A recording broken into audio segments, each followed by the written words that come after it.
La Biblia afirma que estamos viviendo en los últimos días, pero la pregunta es, ¿estamos preparados para enfrentar el fin con fe y confianza en Dios? Esto y más en tu Escuela Sabática Práctica.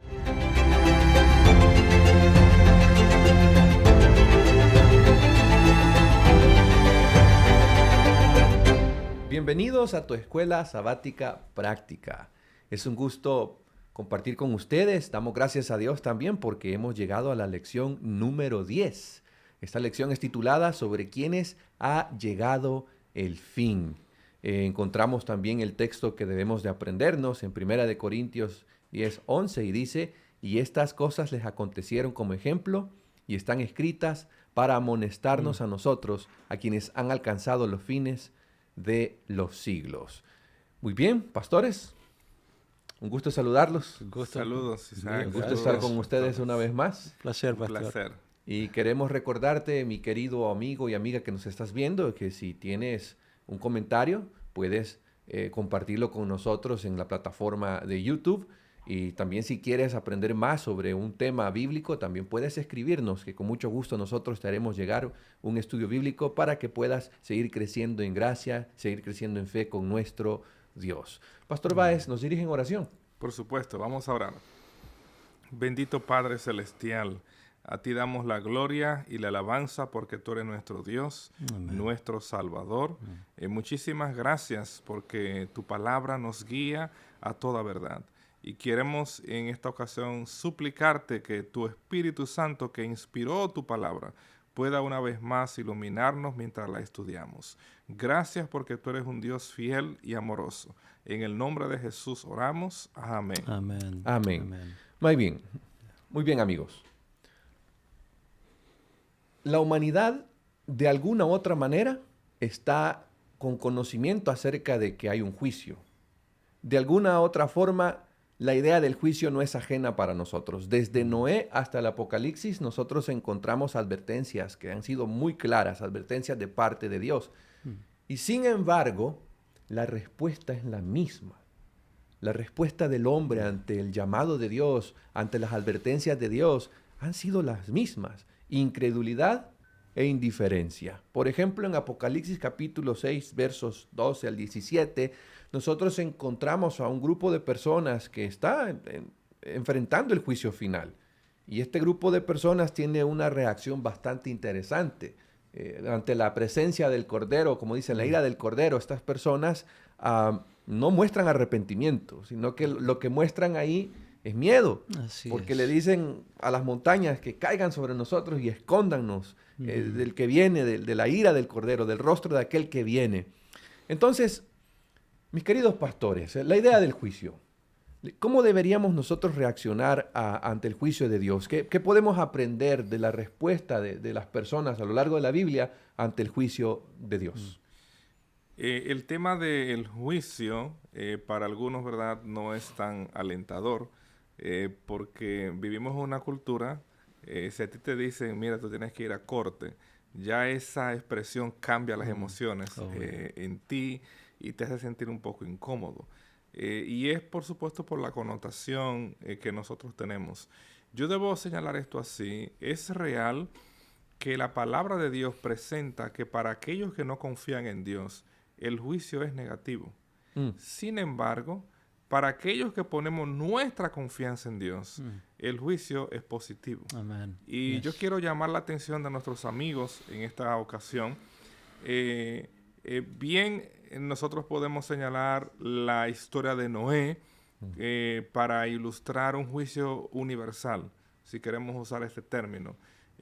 Sin embargo, los estudiosos están de acuerdo de que el primer juicio de Dios ocurre en el marco del Edén. Una vez el hombre ha pecado, como presenta Génesis capítulo 3, Dios viene al Edén y comienza a hacer el proceso de juicio que Él va a implementar una y tras vez. Él le pregunta: ¿dónde estás? ¿Has comido del árbol? ¿Quién te ha dicho que estaba desnudo? Dios conoce todas las respuestas a esas preguntas, pero Él está operando como el juez y dando oportunidad que la evidencia sea suficiente para Él dictar un veredicto y a la vez presentar una solución. Entonces, en el caso de nuestros primeros padres, el juez de toda la tierra viene a ellos a indagarlos no para destruirlos, no para castigarlos. Y esto es lo alentador desde el Edén.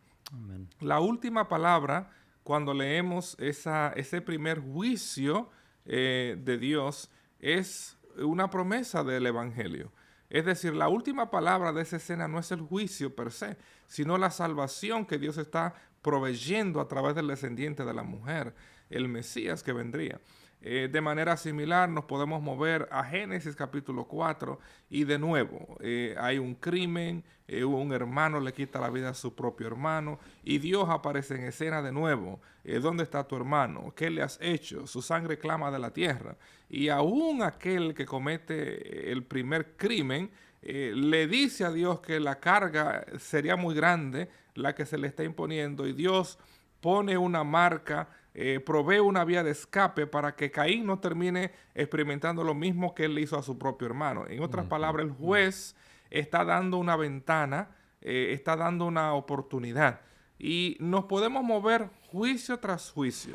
Y vamos a notar que ese Dios de la Biblia viene como juez para presentar una opción de salvación. Entonces yo quiero al menos matizar esto. Aunque para nosotros el concepto de Dios juzgando puede inducirnos temor, inseguridad, no es el concepto que infunde desde la óptica bíblica del que confía en Dios. Por eso en la Biblia ustedes podrán recordar, amigos, que hay un libro que se llama Jueces. Y claro, piensen en eso. Sansón era un juez, pero Sansón no infundía temor a los de Israel. Sansón infundía esperanza, liberación. Es la idea que va a matizar. Es en ese contexto que aun cuando vamos al libro de Daniel, que hemos estado estudiando a la par con Apocalipsis en estas lecciones, tú debes de recordar que el profeta Daniel, su nombre transmite ese sentido positivo del juicio, porque el nombre de Daniel significa Dios es mi juez. Y de nuevo, esos padres de Daniel no estaban poniéndole un nombre a su hijo para que él se sintiera inseguro, atemorizado. Ay, Dios, no, Me todo va a lo juzgar. contrario. Dios, no, el juez es el que defiende la causa del que nadie más la puede defender. El juez es el que viene con la posibilidad. Es interesante, en el marco aún del libro de Génesis, solamente recordar un par de versículos. Un ejemplo, cuando Jacob le está dando la bendición a sus hijos. Ustedes recuerdan que Jacob tenía un hijo que se llamaba Dan. Y la raíz Dan lo que significa es juzgar. Es de donde viene el nombre Daniel.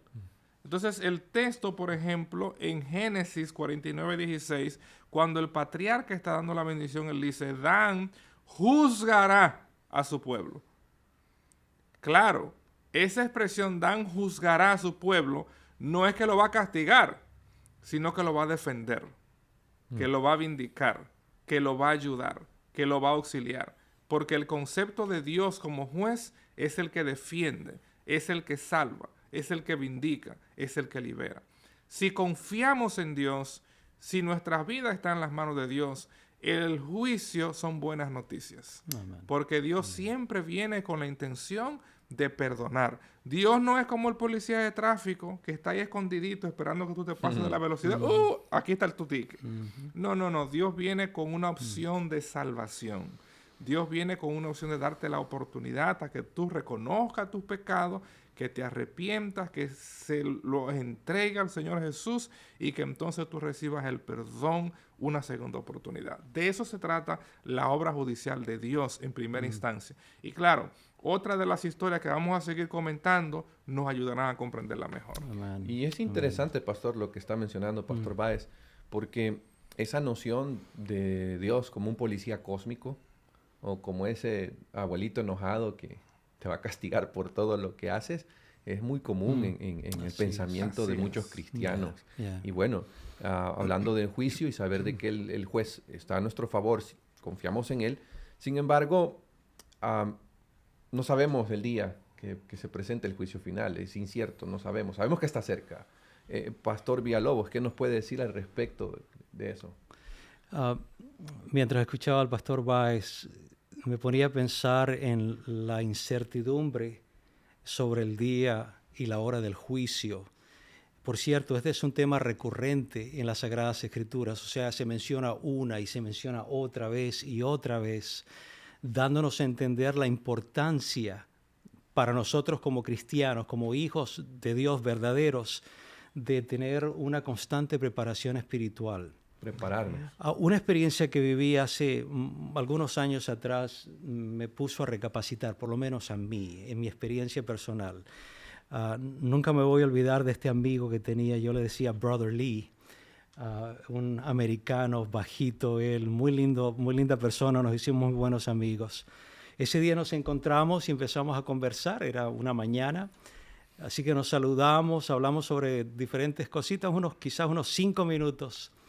Y él tenía que caminar solamente quizá unos 15, 20 pies para ir a otro salón de donde estábamos conversando. Y justamente cuando nos despedimos y él camina y cruza la puerta para ir a ese siguiente salón, en ese momento mi hermano, que también estaba cerca, mi hermano menor, sale corriendo y me dice: Oswaldo, Brother Lee está teniendo un ataque al corazón. Wow. Aquella experiencia a mí me conmovió muchísimo. Yo salí corriendo y todo lo que pude ver fue a un compañero, otro amigo, que estaba dándole CPR, ¿sabes? En ese momento.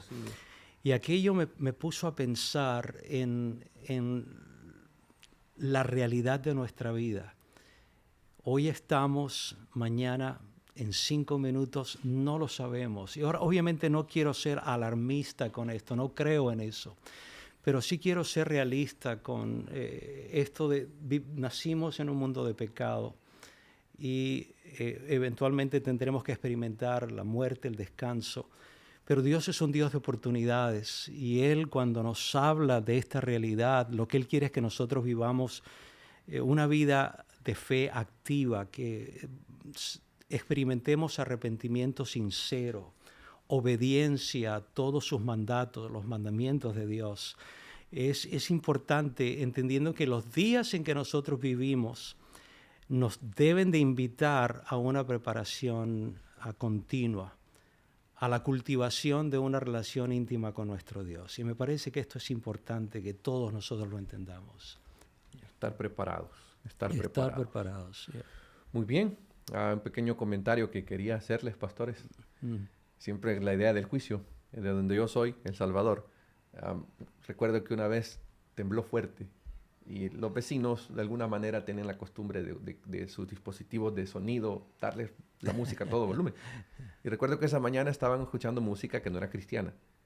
Tembló y después de que temblara, la gente empezó a escuchar música cristiana.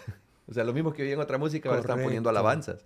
Correcto. Entonces, la idea del juicio causa miedo, pero Dios nos da esta ventana, este tiempo para poder prepararnos, para aprender a confiar en Él, para no tener miedo a sus juicios y no malinterpretar algunas cosas como juicios de Dios. Pastor, sí, pastor, yo aprecio mucho ese comentario porque la realidad es que nuestra tendencia es buscar a Dios solamente cuando estamos en una situación como tal.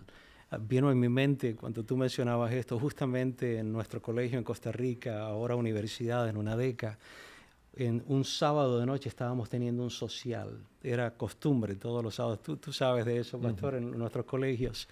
Y recuerdo que un montón de alumnos que yo los conocía, que eran terribles, mal hablados, tú sabes, siempre andaban con cosas inapropiadas.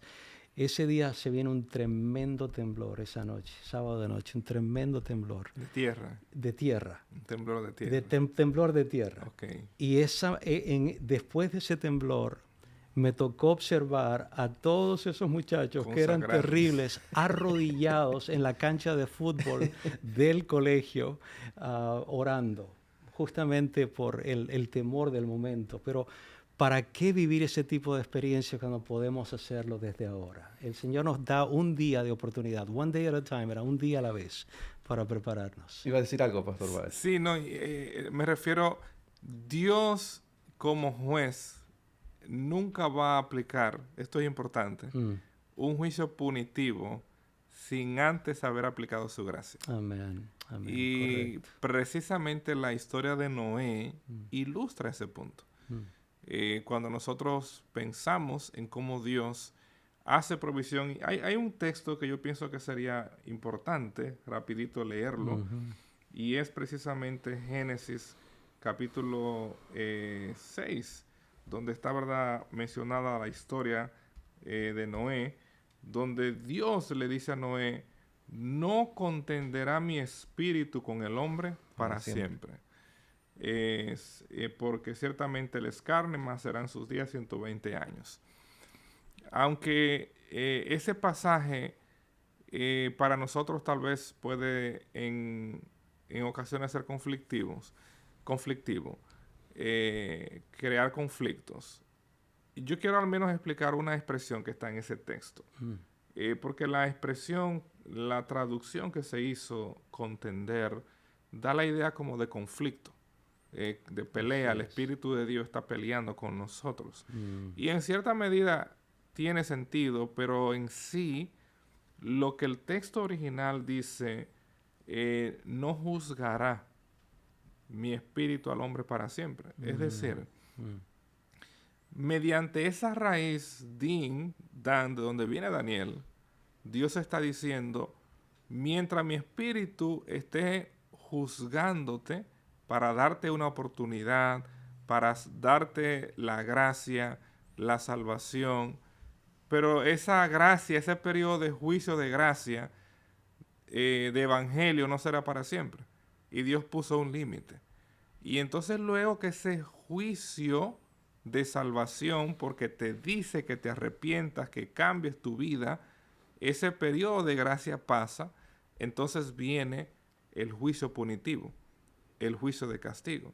Es decir, Dios envió a Noé, en este caso, a ser pregonero de justicia, como dice el apóstol Pedro, para que la gente, escuchando el evangelio, escuchando el juicio de gracia, pudiera evitar el juicio punitivo. Lastimosamente, nosotros conocemos la historia. Solamente la familia de Noé hizo caso al mensaje de juicio de gracia. Entonces, mientras tú vivas y Dios te da gracia, es el juicio de gracia que tú tienes. Y claro, no tenemos que esperar que se manifiesten fenómenos para, como estos amigos nuestros, ¿verdad?, en las escuelas, y pasen en todos los lugares. Sí. Quieren buscar a Dios en ese momento. Hoy es el perfecto día para que tú y yo entreguemos nuestras vidas al Señor. Hoy es el día de salvación, porque mañana no sabemos si lo vamos a tener. Exacto. Y bueno, amigos que nos están viendo, la pregunta que me gustaría que contestaras en los comentarios es: ¿por qué crees que estamos viviendo en los tiempos finales? ¿Por qué crees que el juicio de Dios está cerca? Déjanos tus comentarios, queremos leerte. Muy bien, ustedes ya dieron una antesala, pastores, ya dieron una antesala para la siguiente parte, y es que es una historia que por alguna razón también solo pensamos en el fuego, lo que cayó, ¿verdad? La historia de Sodoma y Gomorra.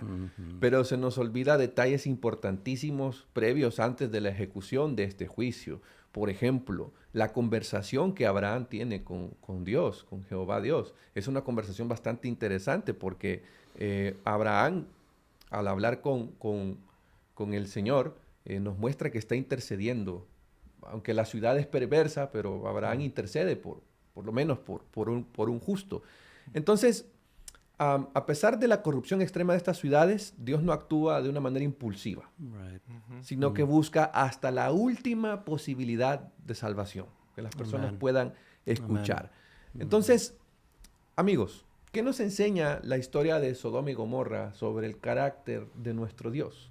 ¿Qué podamos aprender de este encuentro que tuvo Dios con Abraham y la conversación previa antes del juicio? Cuando tú mencionas que Abraham está intercediendo, estás diciendo que él es profeta. Y voy a explicar esto. Cuando vamos a Génesis capítulo 20 y recordamos ese encuentro con aquel rey donde Abraham falla al decir que Sara es su hermana, y ese rey, conocemos la historia, toma casi a Sara como mujer, pero Dios se le aparece en el sueño. Y entonces Dios, el texto nos habla, ¿verdad?, se le aparece en el sueño y le dice, devuelve la mujer a su marido, porque es profeta y orará por ti y vivirás. Cuando nosotros encontramos a Abraham hablando con Dios en ese encuentro muy particular, Génesis 18, Génesis 19, que contiene, ¿verdad?, la historia de la destrucción de la ciudad de las llanuras, Abraham está recibiendo de parte de Dios la revelación, como Dios dice a través de Amós, no hará el Señor nada sin revelárselo a sus siervos los profetas. Dios le dice, ¿cómo esconderé esto de ti? Y Dios habla a Abraham en esa función, que es padre de fe y que es profeta, y que por lo tanto él tiene una misión, y es interceder. Como profeta, esa era una de las misiones principales, la intercesión.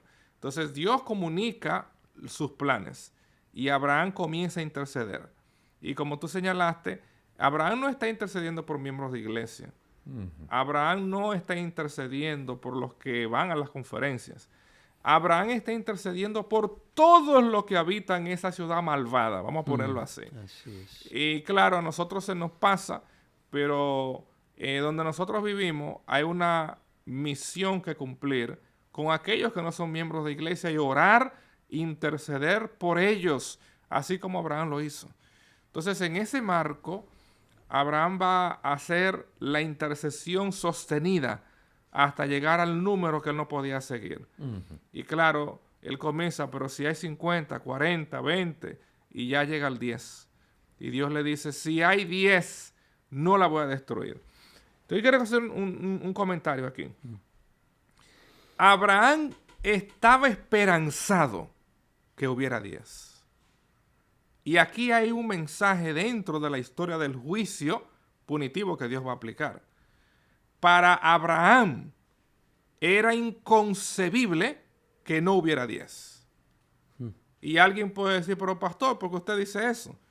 Porque él lógicamente dice, él piensa, si Lot está con su familia y ellos son 4, ¿cómo es posible que ellos nunca pudieron compartir su fe y duplicar ese grupo pequeño para que llegara a ser mínimo 10 con todos los años que ellos vivieron en medio de esa ciudad? Y claro, y yo quiero que tú lo puedas entender. Abraham fue sorprendido por Dios cuando Dios le dijo, no hay 10. En otras palabras, la misericordia de Dios se extendió a Lot y a su familia porque había alguien intercediendo por él. Pero Lot no intercedió por nadie en Sodoma y Gomorra. Y puede ser que en esta historia de juicio nosotros estamos incluidos sin darnos cuenta. Porque la pregunta que debemos responder es, ¿cuántos han sido alcanzados por tu testimonio donde tú vives?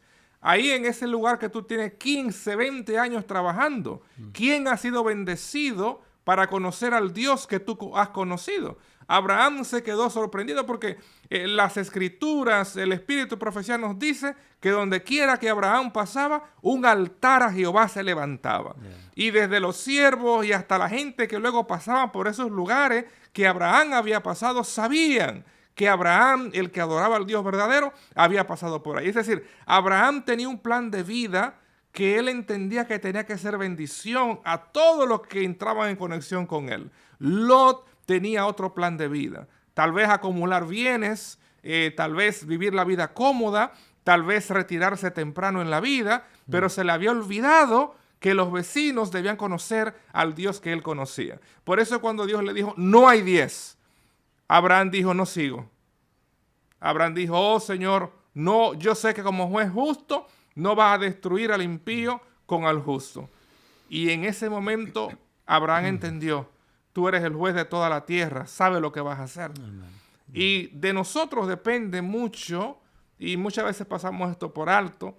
Sabemos que en la historia la familia se salvó de la destrucción del fuego. Pero lastimosamente la esposa, aunque la sacaron, tenía el corazón puesto ahí, se convirtió en un pilar de sal como nosotros sabemos, y sabemos la historia, cómo se desencadena, cómo aquellas muchachas embriagan a su padre, tienen relación íntima y nacen dos descendientes que llegan a ser enemigos del pueblo de Dios. Apreciados amigos, el juez de toda la tierra revela su secreto a los profetas. Dios ha estipulado en su palabra lo que va a acontecer. Pero de nuevo, ese periodo de gracia existe. Pero ese periodo de gracia un día se va a agotar.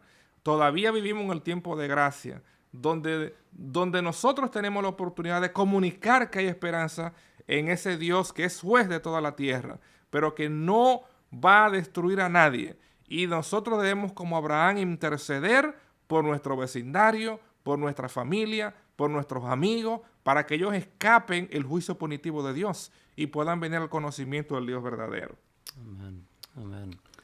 Con mucha frecuencia en nuestras iglesias y en dominaciones cristianas, cuando vemos que alguien actúa de una manera malvada, lo voy a usar ese término, ¿verdad? He escuchado que automáticamente somos jueces y decimos, te vas a ir al infierno. Te vas a chicharrar en el infierno. Y de un solo, ejecutamos, como dicen, la vara, el juicio. Yeah. Y eso sucede muchísimo, con mucha frecuencia en nuestros entornos cristianos, porque no hemos comprendido la misericordia y el carácter de nuestro Dios. Pastor Villalobos, como pastor de iglesia, ¿qué pueden hacer nuestros hermanitos para interceder por otros? Quisiera responder a esta pregunta basado en una experiencia de este servidor de algunos años. Creo que esta experiencia podría ayudar a muchos. En aquel tiempo estaba como pastor asociado de evangelismo y una señora que visitó la primera reunión de evangelismo que tuvimos pidió que le visitáramos a ella a su casa. Cuando fui 2 días después a visitarla, me dice, pastor, yo creo en todo lo que se ha estado enseñando, pero yo quisiera que mis hijas escuchen acerca de esto. Y yo le he hablado a mis hijas hoy para que vengan a estar conmigo, para que le escuchen a usted acerca de lo que Dios tiene para decirles. Ahí estaban las 3 hijas, 3 jóvenes. Yo tenía más o menos 30 años, la madre se fue a trabajar a la cocina, me deja solo con sus 3 hijas. Cuando empiezo a compartir la escritura con ellas, como que el enemigo empezó a trabajar en ellas y empezaron a burlarse de mí, empezaron a hablarme de juguetes sexuales, de qué creía yo. Era terrible aquello, yo me sentí incomodísimo. Para hacer una historia larga, corta, estábamos en un segundo piso, mientras yo bajaba aquellas gradas de aquellos apartamentos, yo miré hacia el cielo y le dije, Señor, ¿para qué me trajiste aquí? ¿Qué esperanza hay en estas 3 jóvenes cuando literalmente se burlaron de mí? Y yo salí frustrado, pero al mismo tiempo empecé a interceder. Digo, Señor, solo tú sabes lo que tú quieres hacer con estas jóvenes, con esta familia. Y oré, y recuerdo que la siguiente vez, 2 días después que me tocaba visitar de nuevo a esta familia, yo iba asustadísimo. ¿Y ahora con qué me van a salir? ¿Qué va a pasar con todo esto? Para mi sorpresa, después de haber estado orando por esta familia, porque no solamente eran las hijas, era la madre, el padre. Para mi sorpresa, tan pronto entro ese día, una de ellas se me quedó viendo y me dice, pastor, yo quiero pedirle perdón por la manera en que nosotros tratamos a usted. Fue lo primero que me dijo. Y eso abrió la oportunidad para un lindo estudio con ellas de nuevo. Terminando la historia, al final de ese mes, la madre, el padre y 2 de las 3 hijas entregaron su vida al Señor. Amén, amén. O sea, Qué bendición. El interceder, aún por aquellos que a nosotros no nos hace sentido, vale la pena, porque los planes de Dios, como tú mencionabas, pastor, van más allá. Mucho más allá de lo que nosotros podemos comprender. Wow. Yeah. Pues la invitación es, queridos hermanos y hermanas, a que pidamos a Dios por estas personas que creemos, de acuerdo a nuestra perspectiva, que ya no tienen esperanza. La historia de Noé y la historia de Sodoma y Gomorra nos enseñan la importancia de estar preparados, porque Dios, que es un Dios fuerte, grande, misericordioso, pero también tiene un juicio. Sin embargo, el juicio para los que creen en Él es a favor. El juicio es a favor de los santos cuando permanecemos en Cristo Jesús. Invito también, queridos hermanos, sabiendo de que vivimos en el tiempo del fin, nosotros como movimiento, como Iglesia Adventista del Séptimo Día, tenemos un mensaje importantísimo que proclamar. un mensaje de salvación, un mensaje que se le conoce el mensaje de los 3 ángeles, donde encontramos el Evangelio eterno, donde encontramos que Jesucristo va a venir, que su juicio ha comenzado y es el momento decisivo para que nosotros comencemos a vivir conforme a la verdad que tenemos. Pastores, ha sido un gustazo como siempre compartir con ustedes, es una bendición y ha sido una bendición también poder compartir con los que nos están viendo. Quiero recordarte que si tienes preguntas, si tienes comentarios, si quieres seguir estudiando la Biblia, nos puedes escribir, será un gusto poder atenderte y también vuelvo a preguntarte, ¿cómo vas con la canción? ¿Ya se aprendieron el canto? Al final, pues ustedes lo van a volver a escuchar, puedes usarlo en tus cultos familiares, lo puedes usar en la clase de escuela sabática, cuando vayas en el carro o cuando vayas a dormir. Lo importante es que te lo aprendas porque tiene que ver con todo lo que estamos estudiando durante este trimestre. Amén. Pastores, bendiciones. Gracias, igualmente, pastor. Amigos, que Dios los bendiga y nos vemos hasta la próxima.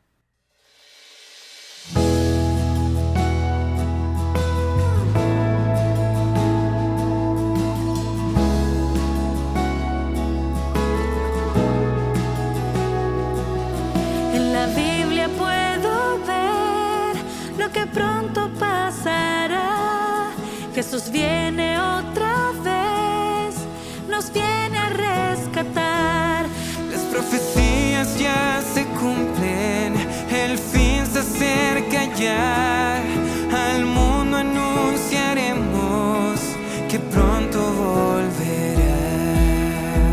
Cristo viene otra vez, Jesús volverá.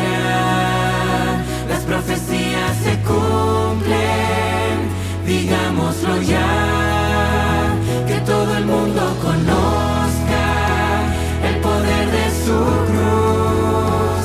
Alumbremos al mundo con la luz de Jesús.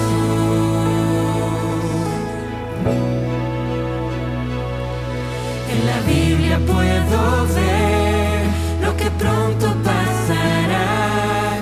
Jesús viene otra vez, nos viene a rescatar.